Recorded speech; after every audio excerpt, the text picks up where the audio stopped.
Monday, San Juan. Are you in the house? You guys are weak. We got to make sure the people in the penthouse of El San Juan hear us. Crypto Monday, San Juan. Are we in the house? That's what I'm talking about, man. Damn. Look alive. You guys get your drinks ready. Get everything prepared because we got a great presenter with some great things for you tonight. If you got a wallet, put it out. He's going to send you some divvy, right? Oh, no, that's not the way it works. Okay. Next week. Come back next week. That's a good way to get them back, right?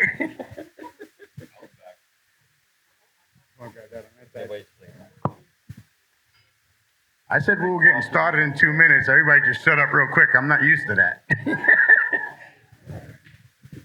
Normally my 2 minutes are like 15.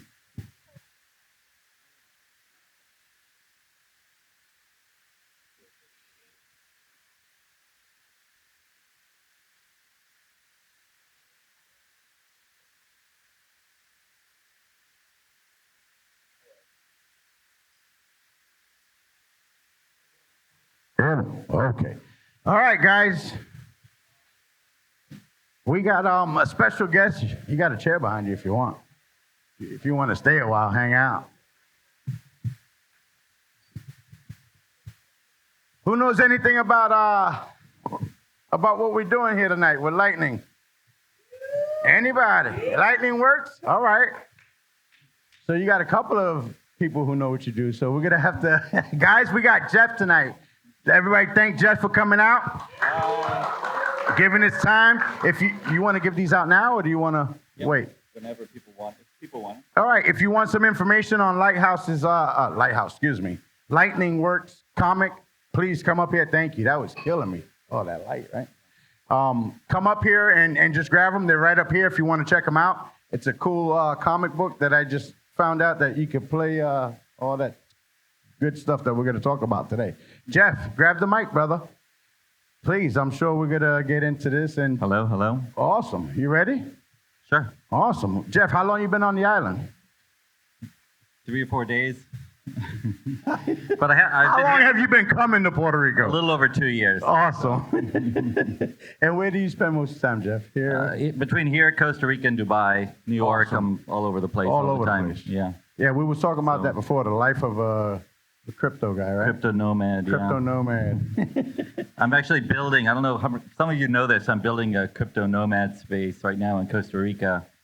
I should do a presentation on that sometime. But All right. it's pretty And what cool. are we here to talk about tonight? So tonight we're talking about LightningWorks, which is something I've been working on since 2017. And I had the idea to try to save the comic book industry when I read that Marvel and DC were both talking about stopping printing comic books. Around 2017, they started saying they were going to do that. And I realized that NFTs could make digital comic books collectible. And so I've kind of been working on and off since 2017 and been doing it nearly full time for the last 2 years. So what, And- you got like the digital Spider-Man going on? Yeah, that's the idea. Yeah, so I was actually finished with the first comic book almost 2 years ago, but I still haven't released it because I've been building an entire ecosystem around it. So it wasn't just about comic books, it was really about recreating Marvel, or even going beyond that, and having video games and a lot of things at the same time. So I've really been working on building an entire ecosystem. Originally, it was going to be a use case for Divi. A lot of people know about my cryptocurrency that I founded in 2017. But now it's really gone beyond that, and it's really focused more on NFTs and being a multi-coin thing. And we're doing things with Ethereum and Polygon, and of course Waterfall, and sort of any of my friends that have a coin, will be working with them. So Awesome. That's great. And but that's Divi and Lightning. So how does LightningWorks fall into Divi? Because I know the other day you sent me an NFT. If you want a free NFT, I'll send you one. And it popped up with Divi on my phone. That was pretty cool. yeah, so one of the things we did is we knew that if we wanted to be able to sell a lot of comic books, we needed to be able to have a lot of customers. We needed to be able to get them in the hands of people really easily. And so we've been working, and a lot of people know Ghost. He's been working with me for a couple of years now on something called Let's Go or DiviGo Wallet. Probably half the people in the room have one. But with this wallet, we can basically give somebody an NFT in WhatsApp in about 20 seconds. So you can see, for example, here, you can see this. This is a picture.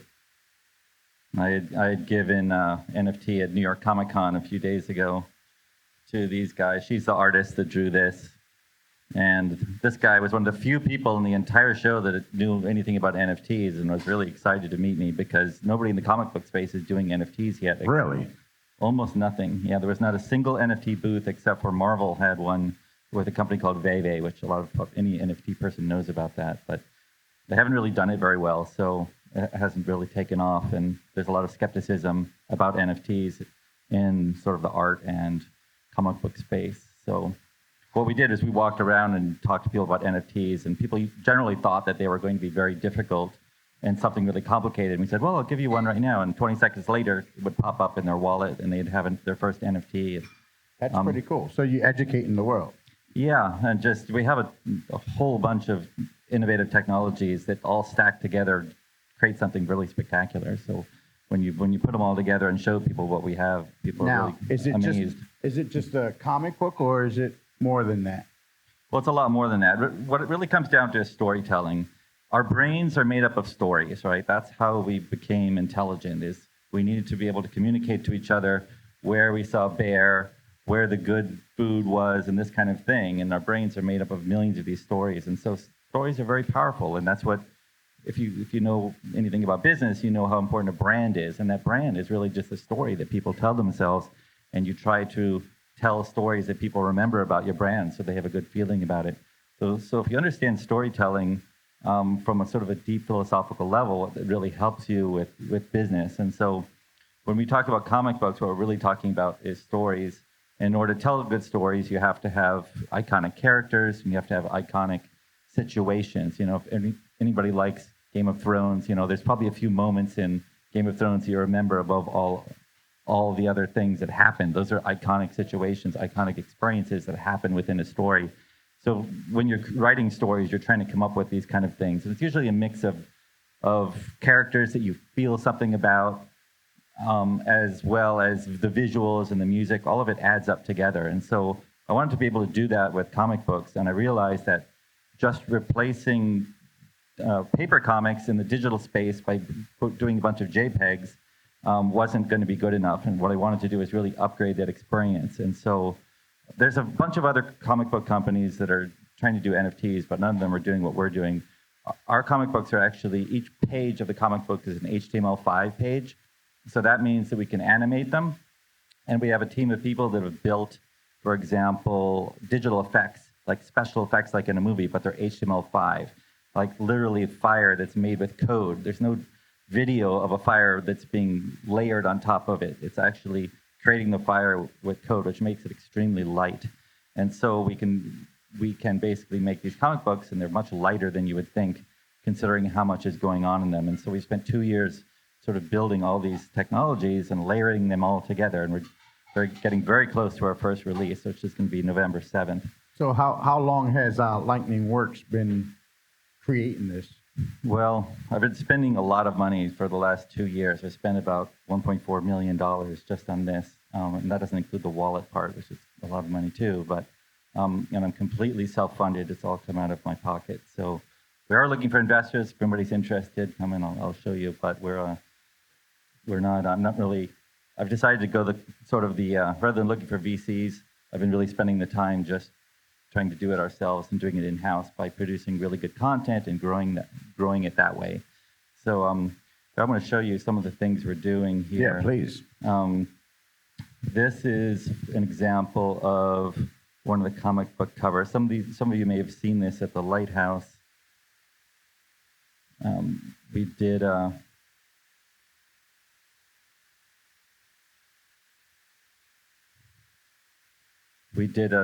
gallery presentation here. There we go. So the covers look something like this. Pretty cool. Yeah, right? Give him a hand of applause, right? That looks So, good. so I'll just show you a few of the covers.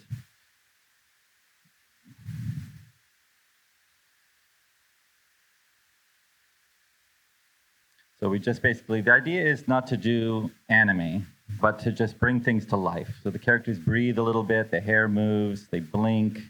We add smoke, we add a little bit of digital effects to it. That's pretty neat. And the idea here is too that, I realize that kids, I have two daughters, one's 16 and one's 8. So I've been watching them as they grow up, kind of asking them a lot about what they like. My 16-year-old daughter is probably my most important advisor to my company, actually, because she and it sounds funny, but it's really true. Like she's really bet. smart. No, I bet. And she also is the only person that tells me the truth. That's because you got a bunch of yes men around you. Exactly, right? But the point is that kids have so much to choose from. They have a million things. They have thousands of video games just within Roblox or Minecraft alone. They have tens of thousands or hundreds of thousands of different worlds that they can visit.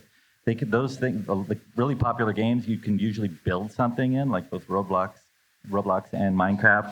So kids and younger people and everybody really, they want to interact, right? And so I realized that just doing a bunch of JPEGs wasn't good enough, and even animation wasn't good enough. So I wanted to make things interactive. And so, for example, I can't show you here, but if you look at one of these, here's might be a good example. This is just a video, but what kids will be able to do is they'll be able to, touch the dragon. The dragon will make a noise, or will flap the wings faster. And so you get the kids kind of interacting with the kind of stuff. Because it's HTML5, it's actually a website. We can do anything on there. So, for example, if the kid clicks on the dragon, a window could pop up where they could buy one, or they could play a little game where they could win one. So basically anything you can do on a website, we can do on the pages of the comic books. One of the cool things that we've done with the first comic book, it's called Siege Worlds, is we have a video game that goes along with it by the same name. So this one is actually one of the. I'm going to show you this. So this one has not been released yet. This is not being recorded, right? Yes, we are. I won't sell it, I promise. You could beat up the cameraman and take the camera with you at the end. So this is done by a Marvel artist named D.G. Franchin, who's done X-Men and Spider-Man, and you can see kind of how we're doing this. So everything's layered, everything's animated, and then we can do things like all these different characters. If you click on them, you can get background information, so you can kind of get caught up on the story. But by the way, guys, the colors up there have nothing on the colors and the graphics that are like going on the screen over here. They look like, for example, the animator sent me this, and I was like, look at this guy, like he's bouncing up and down. Like I really didn't like that part, so we had to fix that. I call it puppeting. This character here is just going back and forth. To me, that looks terrible, and her dress is moving too much. But this is like the first run, so we work on this stuff and try to get it so it actually looks more. We want to make it look better and not make it look cheesy by just doing too much, going too far. So we're trying to figure it out. We're basically creating a whole new art form here, and we have a lot to learn. And so it's creating all the technology plus all of our staff having to learn what I like, and I'm really picky, and so is my co-writer. So we're just sort of going through this and inventing it as we go along. I have so many things I could show you here. I'll show you a few pages. You see that? Let's see. So this is like one of the pages.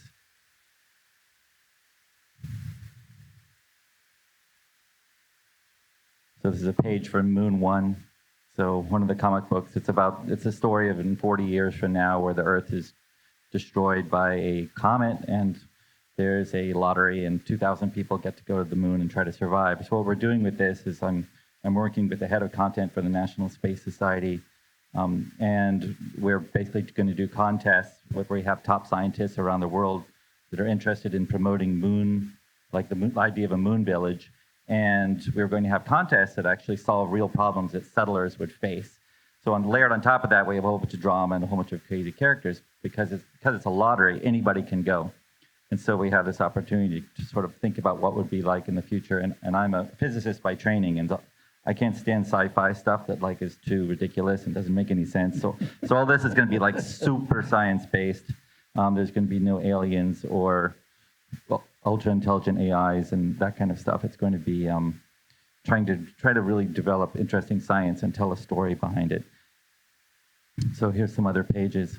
So one of the things we're doing is we're solving a big problem in the storytelling industry, where you can see like we have like a sex scene here, right? I was about to say, it doesn't look too kid-friendly there. Right. But one of the problems. What age is it? One of the problems with the storytelling industry is that the writers want to tell games like Game of Thrones. They want to tell stories like Game of Thrones. You know, NC-17, where anything can happen, where people have sex lives and genitals. There can be more violence, but a lot of the money from these things come from selling action figures to kids. So how do you do the two things? Well, what we do is we have layers they're basically content layers. So we can, for the kids' version of these things, we can have either a different scene, or they could have more clothes on, or there could be less blood, and this kind of thing. So that the storytellers can tell the kind of stories they want. But if kids, in our view, or the parents can have sort of turn off the type of adult stuff they don't want their kids to see. That way you can have your HBO type stories and have your action figures at the same time. Nice. And basically then the writers don't have to censor themselves in order to have sales, right? So the technology that's going behind all this, what will it be able to help the kid do? Well, are you talking about the technology in Moon 1 specifically? Yes. Well, so the idea here is, you know, if humans needed to go very quickly, they have 2 years to evacuate the planet, and they need to go there, and then how are they going to live there? How are they going to grow food there? How are they going to survive? How are they going to create enough oxygen? Interact with and this kind of stuff. Yeah, so the idea is to try to work with student scientists around the world and come up with problems, and then whoever solves a problem, we're going to pay them, you know, prize and divvy or NFTs or both, and then write their idea into the next issue of the comic book. So, for example, you want to figure out how could you build the tallest possible tower so that vehicles don't have to land on the moon, but they could land on top of the tower. How would you do that using only the regolith, which is the moon soil? So that's like one of the contests we would have. Like, how would you do that? Engineers and scientists would have to work together to figure out how you turn moon soil into struts that could be built together, or whatever solution they have. So I wanted to show everybody a bunch of sort of the inside scoop of kind of what we're doing. So here's, for example, one of the images before it's colored. So you can kind of see how this works.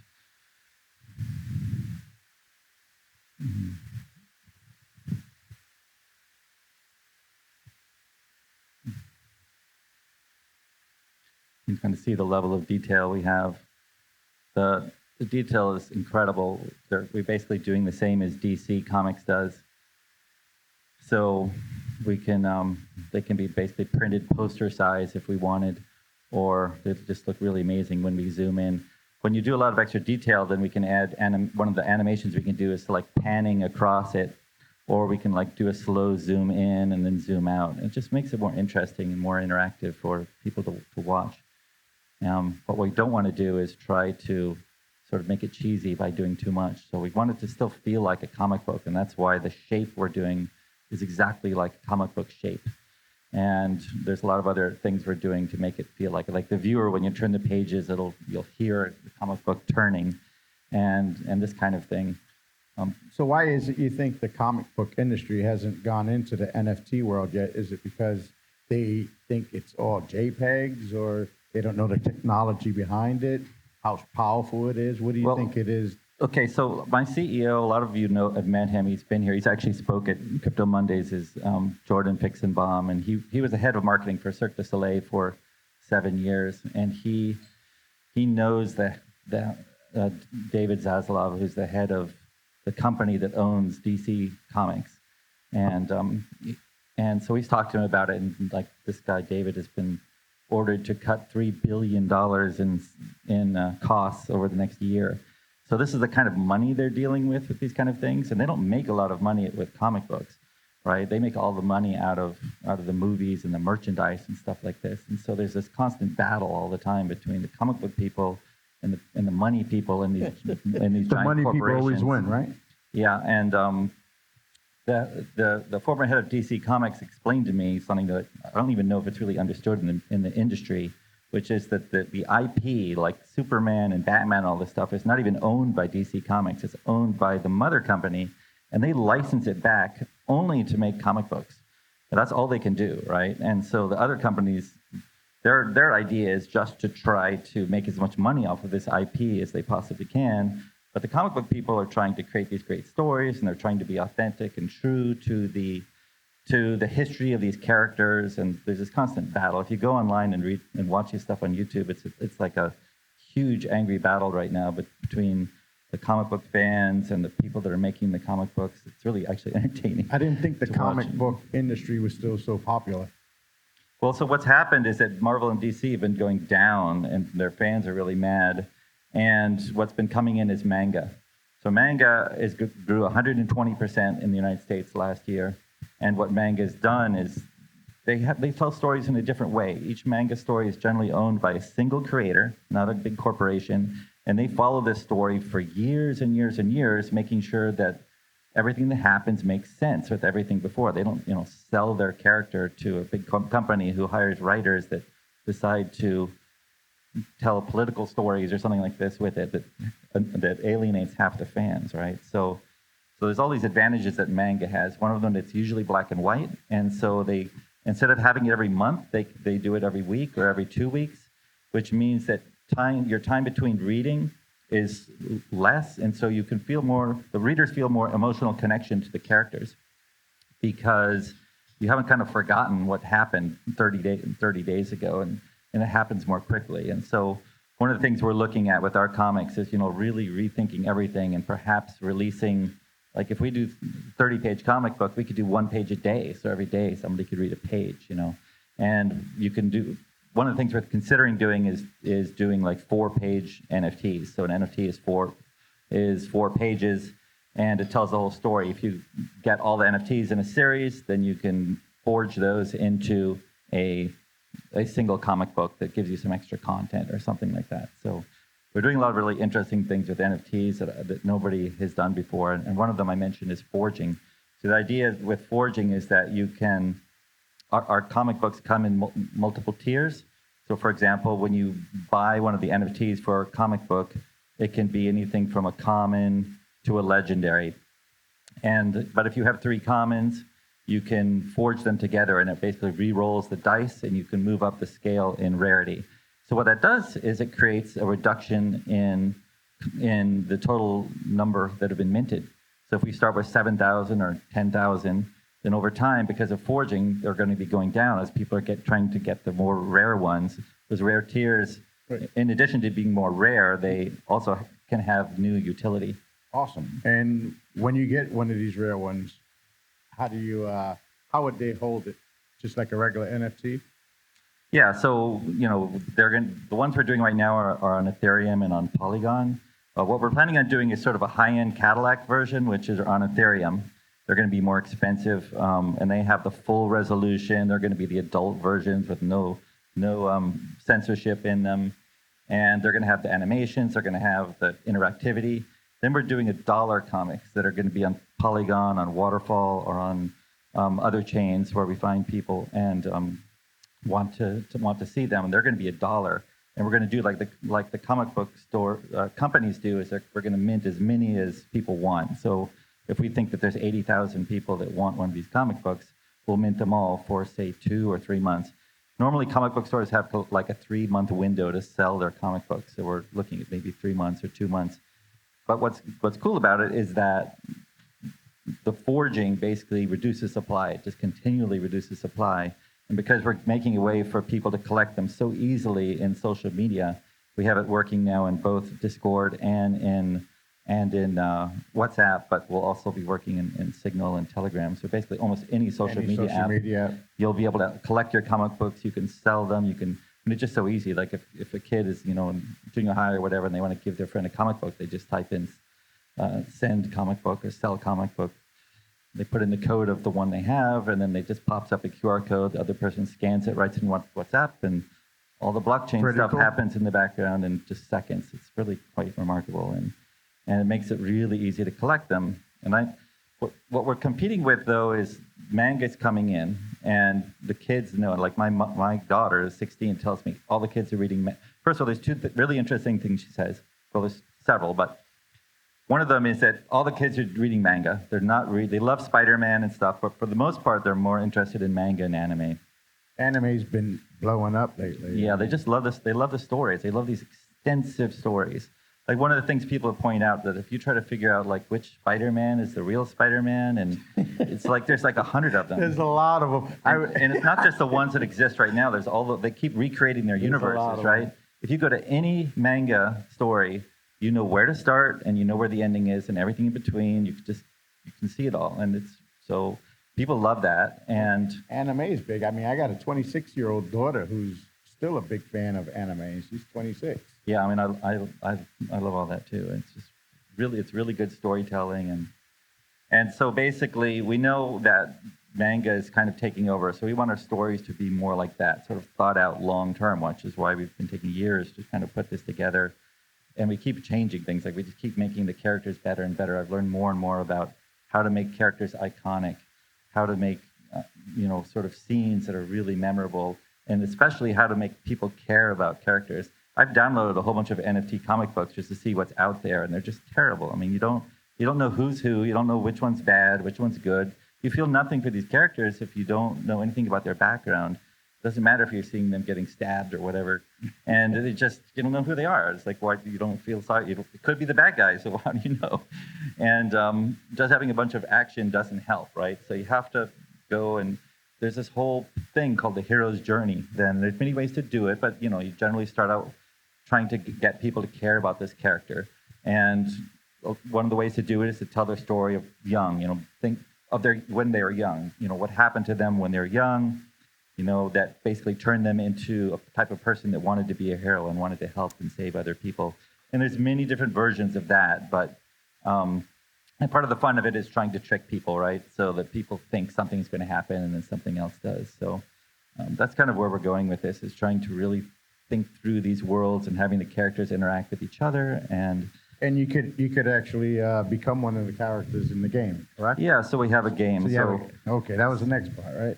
Yeah, so I can show you some of the characters. I don't know if you can see that over there. I thought I was really smart. I seen his comic book, and I'm like, a really cool thing would be if you had a game and you could become that comic.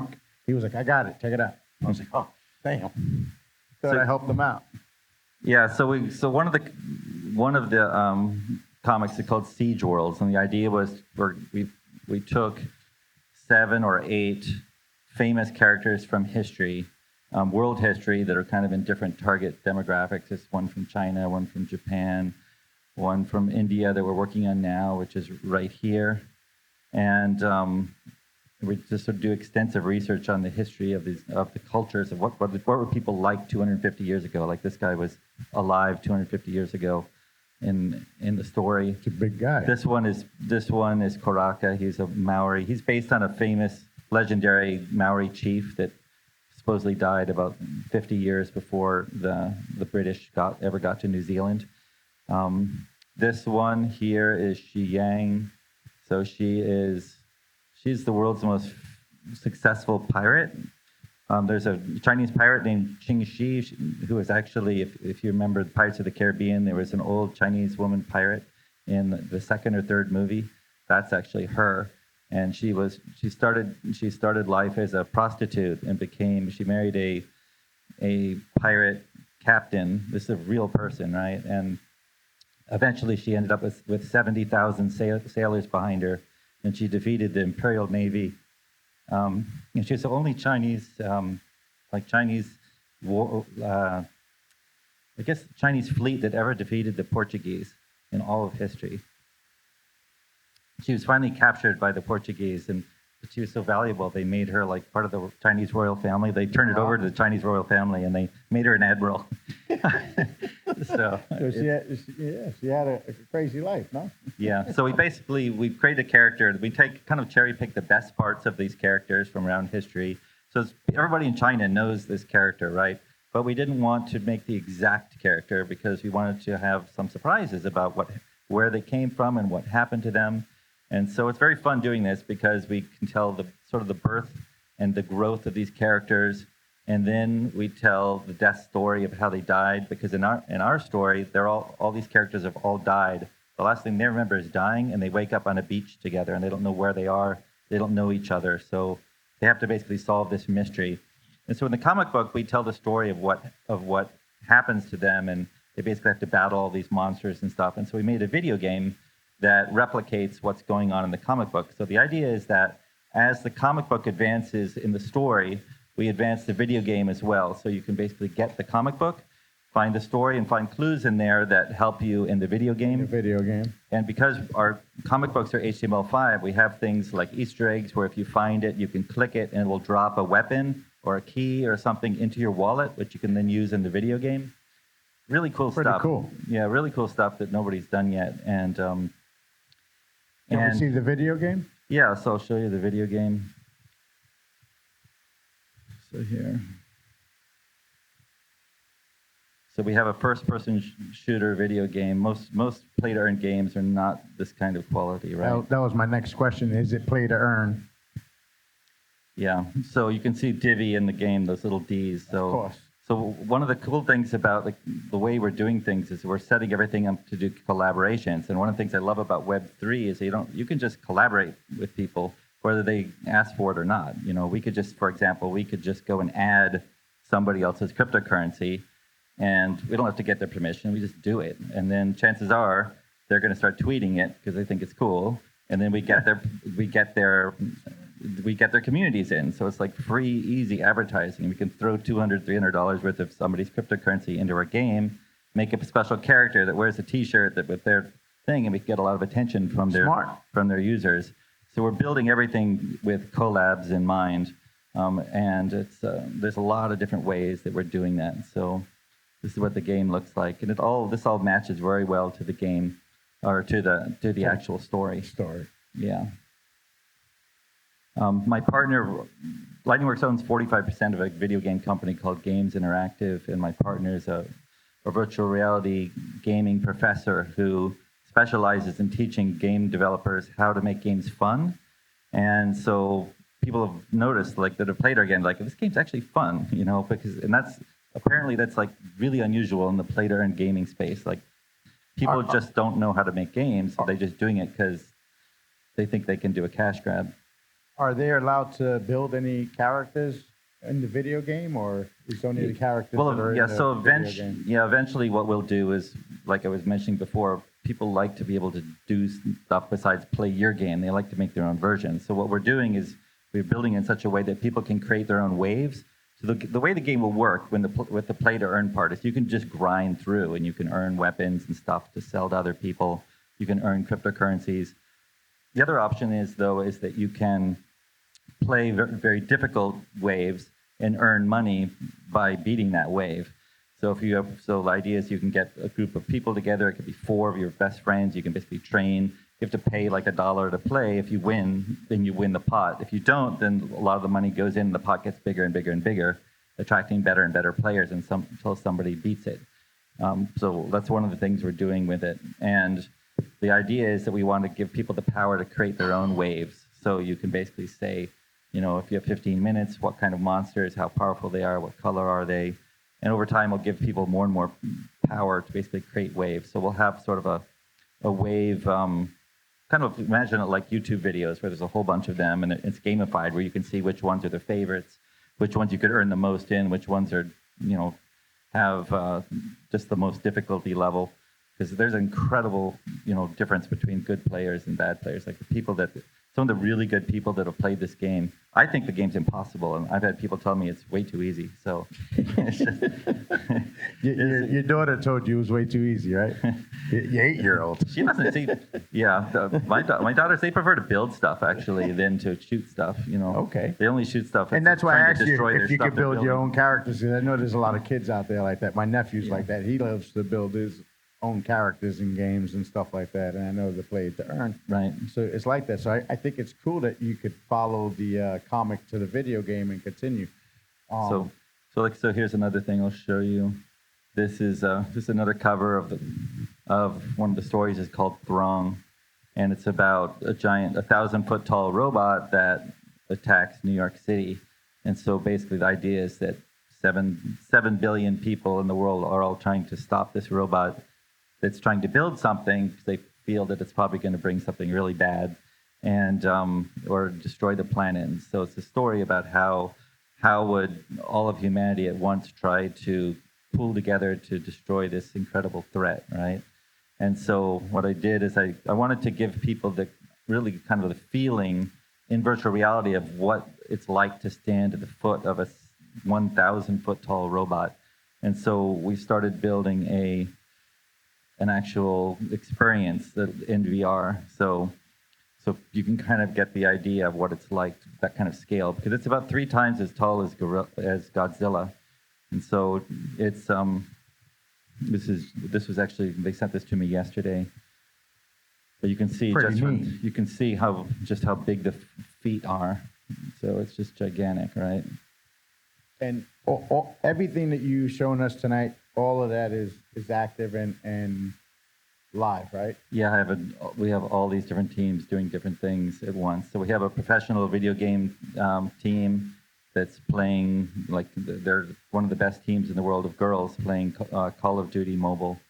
And so they're playing, and we're getting our video games so that they can work in mobile, so they can play them. A lot of these girls are very poor, and they can only play mobile because they don't have PCs at home.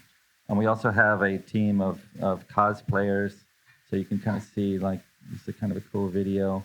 You can see the character blink. This is what the inside photos look like. And there was us here doing a green screen shot. So that's about how much the inside pages are animated. They're just slightly brought to life. There's not too much craziness going on. And the cosplay thing is very popular. So, you know, this gives us other opportunities for collaborations. So, for example, this character is in a play-to-earn game called Undead Blocks, and they're funded by Animoca, and they're friends of mine. So I said, you know what? I'll just do a paid-forward approach, and I asked her to do one of the characters. So we made we just did a cosplay of their character, and of course they tweeted it. So we got a whole bunch of Undead Blocks players that came to us. It cost me like $150, and it's like thousands of dollars worth of advertising, you know. Nice. So and, you know, made great friends with them. In fact, here's Grant. He's the CEO of Undead Blocks. So this is another collab technology we've developed. So we can now, in testing, we can take a photo of somebody with WhatsApp. It'll run an AI algorithm, and it'll put them inside a card game. So then it just drops in their wallet. So they have this card game with their face turned into a monster. And if they give that out, then they basically promote themselves. They promote our game. They promote our wallet. But it mints another one in their wallet that's even more powerful. So the more they give out, the more powerful their original becomes. So it's super gamified and will be super viral, I think. That's pretty it's scary what you can do with these things today. Yeah. You know? Yeah. So here's one of the characters, and this shows how what we're doing with it. Most people when they think of NFTs, that's what they think of, right? They think of different sort of versions of stuff, and we've just gone way, way beyond what other people are doing in the NFT space. And really, I'm trying to set a new standard for what an NFT company should do, right? It's not, most of them right now are, you know, fake it till you make it and try to sell a whole bunch of people something that's a JPEG, and then if you get enough money, you try to build something and create some utility, but almost all of that, unless you become a cultural icon like Bored Apes, it's very hard to really turn into something long term. And that's one of the reasons I'm just building so much in advance, so people can really see that there's a lot here. And the cool thing about when you're doing stories like we're doing is that, and with the way we have our forging, is people ask me like, well, you're going to be printing a lot of NFTs, isn't that going to flood the market? Like, won't the price go down? It's like, that's fine. If the price goes down, then people will buy a whole bunch of them and start forging them, and then we'll have scarcity. And then eventually the price will go up. The farther we go along the stories, the more valuable they become, because the stories, you know, in a single comic, it's hard for people to fall in love with the character or really follow the story. But the longer you go, the more valuable that IP becomes, and the more fans you get, the more people hear about it. And so it's one of these things that if it's gamified, I think, in such a way that makes it so it's just inevitable. But as long as we, you know, are listening to our fans and making good stories and making good characters, or adjusting them so that they become better. Because even Marvel and DC have done that. There's quite a few really popular characters now that are worth hundreds of millions of dollars, you know, single characters. But it weren't very popular, but they actually changed their personalities and they changed what they were doing in the comic book until they found a formula that kind of worked, that sort of resonated with their fans. And so it's like anything else. I mean, a piece of IP is a business, and that character, you need to make sure you have growing fans that become very attached to it and want to get tattoos of it, and you know, and I'm sure somebody in this room got Spider-Man. exactly, right? That's what I'm talking about. That's when you know you're doing well, and people are getting tattoos of your stuff. So what's next for LightningWorks? What's in the near future? Well, so the next thing is we're releasing these things. I'll explain. This is the most exciting part of it all. So this was just sent to me an hour or two ago, and what it is going to be a Genesis mint. We're minting 777 Genesis. We have about 4,000 people that want to buy them right now, and we're doing really, really well. We're just growing so fast right now. We're getting all the good collabs with all the alpha groups are all coming in, and everybody wants to collaborate with us in the NFT space because they're so excited about it. And you guys are stepping into a new world. Yeah, so what we're doing is that we're releasing 777 of these, but what it's going to be is it's going to be basically a comic book shop, a digital comic book shop in a token. And so if you own one of these, then 2/3 of our entire supply of all of our comic books in the future is going to go to the token holders to resell, and they'll get them at half price. So the idea is that these things are going to turn into like massive cash machines for the people that own them. And if they have to basically make a decision over 2 months that they have to mint those, whether they want to pay for them at half price and then resell them at full price, or they could just not mint them at all, which reduces the amount and creates more scarcity. So either way, it's good for the project. We don't really know what's going to happen. Nobody's ever done anything like this before. One of the things we're going to be doing is building tools so that the people that own these can basically develop their own comic book shop online by having tools for WordPress, having different ways that you can sign up subscribers that are buying some of your supply. So there's a lot of technology that's going to go behind it. Yeah, that's right. And so we'll see what happens. But like I said, it's one of these things where we're going to be able to. We found ways to basically make it that no matter what happens, you just keep creating scarcity. And how much are one of these? We're charging $150, which is really low. Everybody's saying it's really low, but we're trying to really show that we're not doing a cash grab and that we believe in this project so much that the value is really going to go up. Of course, I'm not supposed to talk about future value or promise anything, but it really does rely on the people that are buying these to actually find a way to sell these. So you can and if you get one of the common ones, you're probably only going to get a handful of comics, right? You'll get 2, 3, 4, depending on how many we mint. It's not a lot to sell, and a lot of people will just get their 3 or whatever and then forge them together and get one more that's better. So we'll probably be doing mints of like 7,000 to 10,000. We expect to be forged to under 1,000. We really don't know. We're going to see what's going to happen, but we do expect a lot of scarcity and to happen with a lot of these, and these will be the first comics of their type in kind of a whole new industry. So the potential is really, really good, I think. And I want to show you this. This is I met the head of marketing for Midtown Comics in New York, which is one of the biggest comic book stores in the world. They have 5 or 6 huge stores around Manhattan.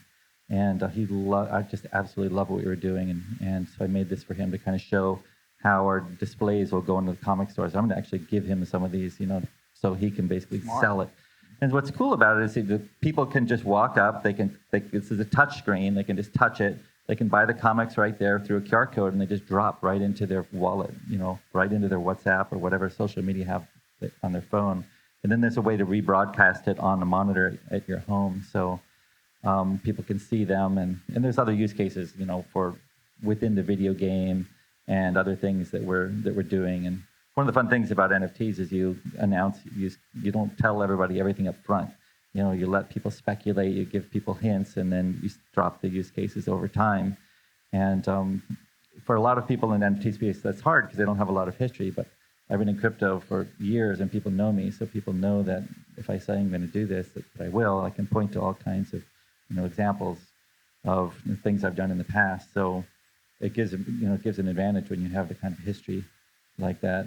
So here I want to show you this. This is like how we create a character. So I made this. So I created a silhouette of what I wanted the character to look like, and then I point out all the different things, and I gave it to an artist, and they came up with that. So it's based on that. So this is a tremendous amount of work. And then you go back and forth, doing this over and over. And I was thinking I might want to show people like the actual Photoshop of how these NFTs are done. Has anybody ever? I don't know if you want to see it. Like, I could actually show you if you're interested. You want to see this? You said show it. Okay. I think this is really interesting. This is going to show you the actual sort of layering of how this works. If you ever wondered how this art is generated, and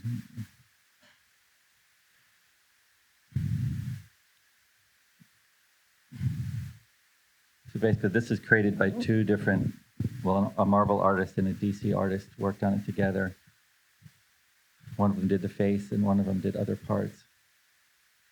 So this is how I work with it. So this is basically how the character will look. This is the full thing.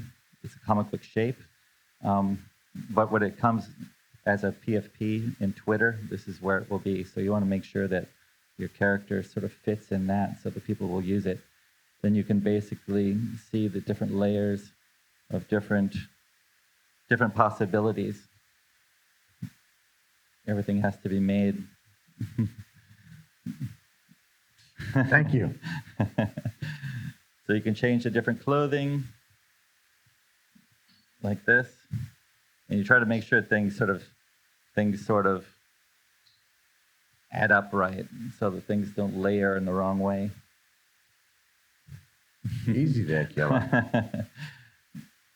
We may have some kids out of it. And then we can do different colors. Like I'll probably go in, and the artist will just do this gold, but I'll probably make a blue one and a purple one and a red one, and each color will be more rare than the last one. And so that way, you have to actually develop code. We've developed an entire software base just to take all this stuff and be able to program out all the different possible ways and different things that people would wear. So I'm going to see how that works. I can show you like different weapons in this hand. And then for the face, you can see different like facial expressions. Don't make them mad. Make them happy, Ron. Each one of these kind of gets. And it's kind of weird because nobody ever sees this. You know what I mean? They never see that, but I thought people might like to see it. Right? All you see is the part of the NFT that shows up in their phone or their art or whatever. So it's been hard trying to find the right artist because some artists are like, they don't want to do it for various reasons. Some of them just hate NFTs, and some of them don't want to do it because it's just not their normal process. Like they just want to draw. They don't want to deal with all these layers and thinking about all this. But some of them, you find the right ones, they're willing to do it. So everything we're doing is a lot more difficult than everything else, any normal type of making it comic books. But we're creating an entirely new industry, really. So awesome. And it's hard because people don't know where to fit us. for example, an OpenSea does not have an NFT comic book category yet. There's not even a category. So what are we? We're just an NFT thing. And NFT people, they see value in a JPEG. For them, a comic book, does it really make it more valuable that it has 24 pages of art with a story? It's kind of you have to convince people of this. And that's one of the reasons why I knew that it wasn't going to be enough to just do a comic book. I need to have an entire ecosystem so people could see that we have a plan that's going to bring in millions of fans into this because of what we're doing, and that it's not just a comic book. It's not just a comic book, because if it was just a comic book, it would just be gambling to buy it, basically, like you're doing with JPEGs right now. But when people see what we're doing here, like, look, we're building a whole video game machines to play our games, so we can put in different places, so people can do our play to earn games. They can buy our NFTs. When would the video games be out? Well, the one video game's already out, so you can download Siege Worlds. The whole. Oh, this thing. Yeah, the whole old school video game. I don't know. I've been showing at the mall. I keep showing this to people here, and everybody's like, "I want one." Like, no, they're supposed to go to the art galleries. Like, no, but make me one. So then we realized. That's why I'm asking, because I know, I was looking for one to put in the house not too long ago. Yeah, exactly. So now we're thinking that we'll make these for people that want these in their house, and you can do anything with it, right? So it's not just for our games, but again, that's another collab, right? We can go to other companies and say, hey, if you tell your fans about us, we'll put you in our video games that are going to be all over all the NFT galleries in the world. And there's nobody that I don't show this that doesn't want to be part of what we're doing. It's so easy right now to get everybody interested because we've gone so ridiculously overboard in sort of preparing what we're doing, this whole ecosystem.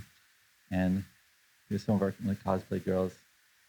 She's actually a Balinese girl, and we found a costume maker in Bali, and she bought this sword, and she now runs in our Discord an entire mental health thing, and she's like this sage, it's really great. It just she created it herself, and she just did it, and she found a photographer and did all this, and found, I don't know where she got that background, because it's somewhere in Bali, I'm not sure. And looks nice. Well, I'm dying to hear all the questions that our audience has. I hear them coming in, but what would you like our audience to know before we get to those questions and things to that nature? What's important for them to know about LightningWorks? Well, I think the most important thing is that everybody should try to get one of these. I gave you my 150 already, right, under the table.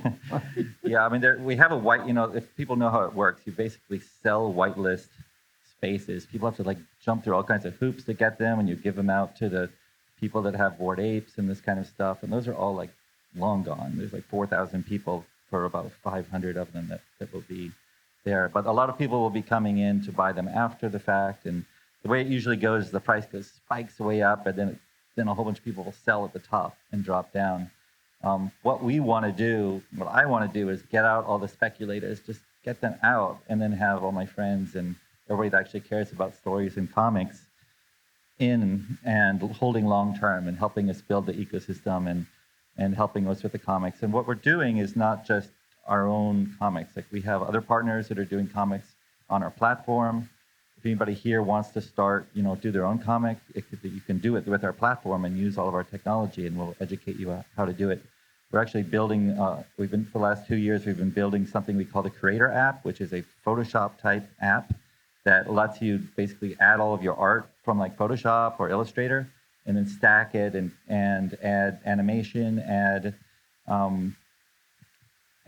text, and choose a blockchain, choose all the different categories of stuff that you want for your NFT. Then you can just launch it, and it's for artists. It's for people that don't want to know anything about blockchains and crypto and stuff like this. And what you can do is you can collaborate with people, so you can build a team of an artist, your artist and your colorist and your animator and your marketing people. And when you launch it, all the wallets go onto the chain. And so every time there's a sale, everybody gets paid.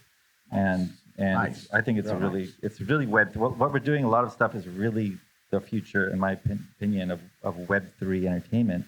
And we have all this really cool stuff that we'll be rolling out over time that I think is going to really catch on. It's really, it's 5 years of me planning this. It's lot to it.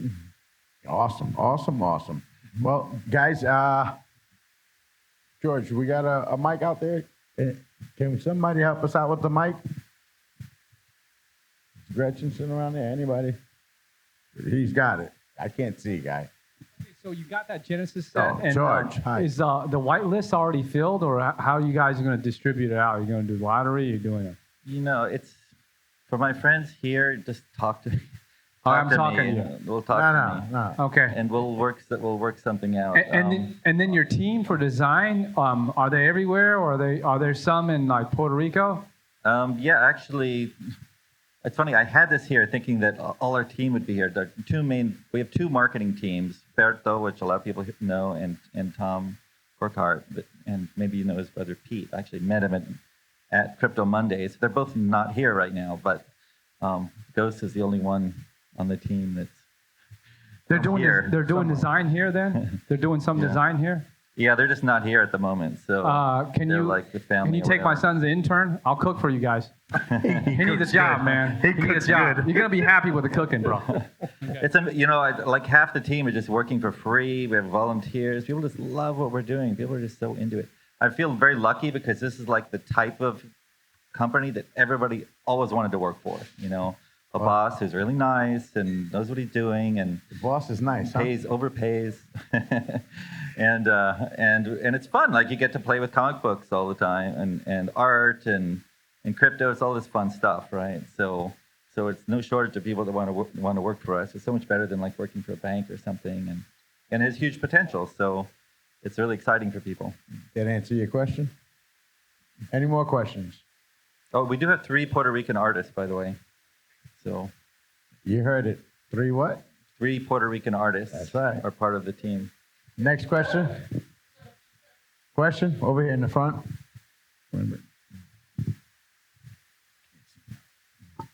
Thank you. All right. First of all, sounds really cool. That moon story, if there's a kid-friendly version, I think my 9-year-old daughter would just love that. But I have a bit of a technical question. This whole forging thing, like, I don't know if you know the technical specifics of this, but like you just have a bunch of smart contracts and then like they all sign something and create a new smart contract, or how does that forging process work? Well, you have to build forging into the original smart contract that allows you to basically burn 3. And if you burn 3, then the smart contract will recognize that you did that and will mint another one that's higher up the rarity spectrum. So that's how you basically are burning 3, you're getting 1, so the supply is being reduced by 2. So it has to be built into the original smart contract. You can't forge after that. The only way to do that is you'd have to create a whole new smart contract, but it wouldn't be part of the same collection. It would be a different collection, so it wouldn't show up. One of the good things about OpenSea and Rarible is that they do recognize burning. So when you burned those 3, they disappear off of OpenSea because you're basically sending them to the 000 address in Ethereum or Polygon or Okay. Waterfall. And then those contracts like create a new contract? I didn't quite get the new creation part. No, it's still part of the same. It's all part of the same contract. So you have to build it all. It's unstoppable code and can never be changed. So you have to think it through from the beginning how it's all going to work out. And once you start it, you can't fix it. The only way to fix it is to have everybody basically burn the originals and replace it with a new one. And that's what you do in an ICO. Usually you have a holder's token while you build your chain, and then you swap it. And so you do a token swap. So that would be possible. Like if there was some horrendous problem with it, we could have everybody swap into a new contract, but you really don't want to have to do that. Okay. Awesome. So it's all built into the one smart contract. Yeah. Okay. Thank you. This is from Berto. He's asking for me to get a clip of you talking about the min price and launch date. So November 7th is wait. You said Oh. you wanted to know if you was being recorded. So November 7th is the launch date. That's Berto, right? Yes, that's Bertha. You know He's our CMO. Didn't say that again. Say that again. November 7th is the launch date. And it will be, what is it? It's going to be around $150. So I think it's 0.117 ETH. And you should get 10% discount if you use Divi. Awesome. Heard that? Use Divi. All those people that Ghost has been giving Divi to for years, now you finally can do something with it. He never gave me none of it. Wait a minute. I think Luke gave me some one time. Guys, we got to wrap it up. We're almost done. There's a magic show here, actually, right after this. Not including Jeff here. He's got no magic, but the one that he put up on the screen. You got some beautiful work, man. I really love the technology behind it and what you got going on. And you are creating a new space, you know what I mean? My brother, before I moved here to Puerto Rico, my brother Pedro, he used to always tell me, dude, I'm hanging out with people that are creating your future. And I used to never understand that because I didn't know the community here. Yeah. And when I moved here, I was like, oh, okay. And I started to talk to people and all the things that you guys are creating. It was pretty awesome. So, Jeff, real quick, how can everyone out there get in contact with you if they want to help you out with the project, if they want to invest, if they want to come out and give a hand and their kid, George offered his firstborn to you. So, yeah, well, if you have an NFT project, definitely talk to me. We'll collaborate in one way or another. If you just want advice, I love to help people. So just find me on Twitter or you can go to our Discord. Everybody needs to get into Discord, but all my friends in Puerto Rico, definitely hit me up and I'll give you a special role. You're not going to have to jump through all the hoops that everybody else is to get the OG role. And if you really want one of these, let me know. We have a whole bunch of them that we're holding for like our close friends, people that are in the comic book space specifically, people that are big hardcore anime and manga fans. Like, show me a picture of your collection and we'll make sure you get one at cost. And because we need that, you know, if it's all speculators, it's just going to be a mess. We need to, like, if I had my way, I would have taken another year to do this and gone to all the comic book shops and just get comic book stores in, because you really need those people. You need people that care about the story. So how do they reach out to you? Where can they find you? Well, talk to me after here, or talk to half the people in the room I'm friends with. So, and if they're not in the room? So if you're not in the room, it goes on YouTube? You can find me, Jeff, Geoff, at lightningworks.io. Lightningworks.io is our website. Discord.gg/lightningworks. You can find, it's very easy to find anywhere, us. right? Google you. Yeah, you can Google my name. That's easy too. Jay-Z. Google me. Guys, thank you for coming out tonight. Thank Jeff. Let's thank the El San Juan Hotel for having us, guys. Please take care of your bartender, the waitress. Let's take care of these people that are taking care of us. Let's make sure we spend here, guys. If not, you know, it's hard to get a venue. So make sure you leave your wallet at the bar, Ghost. Don't pay them in divvies. Thank you, guys.